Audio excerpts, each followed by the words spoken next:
some more profit taking to end the year on Bay and Wall Street. Now, the U.S. president did announce on Twitter today the U.S.-China trade deal, Phase 1, will be signed January 15th at the White House.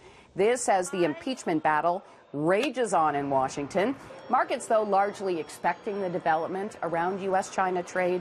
So at the end of the year, the Dow was higher by about 22%, the S&P up by 28%, the NASDAQ higher by 35%. And then the TSX jumped by close to 19%, its best performance in a decade. Now, we also saw a big performance for gold this year, which probably helped Bay Street.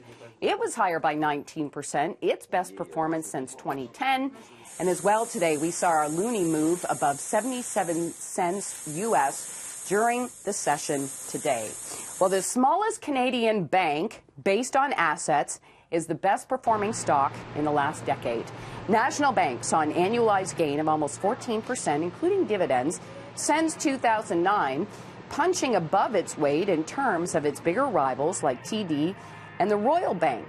Now, the bank's popularity in Quebec gets at least some of the credit here. The province has seen strong employment gains and a government that has managed to balance its books. A big bounce today for shares in HBC. And here's why. There has been a battle between two competing groups in an effort to take this company private.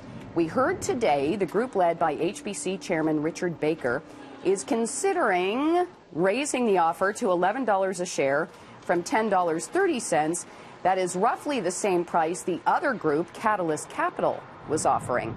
And a Kansas police officer who claimed a McDonald's employee wrote a derogatory term on his coffee cup has resigned. The city's police chief says the investigation found McDonald's employees had absolutely nothing to do with the incident. It was completely fabricated by the officer, and the chief admits it is an obvious violation of public trust. From the 680 Business Center, I'm Kris McCusker.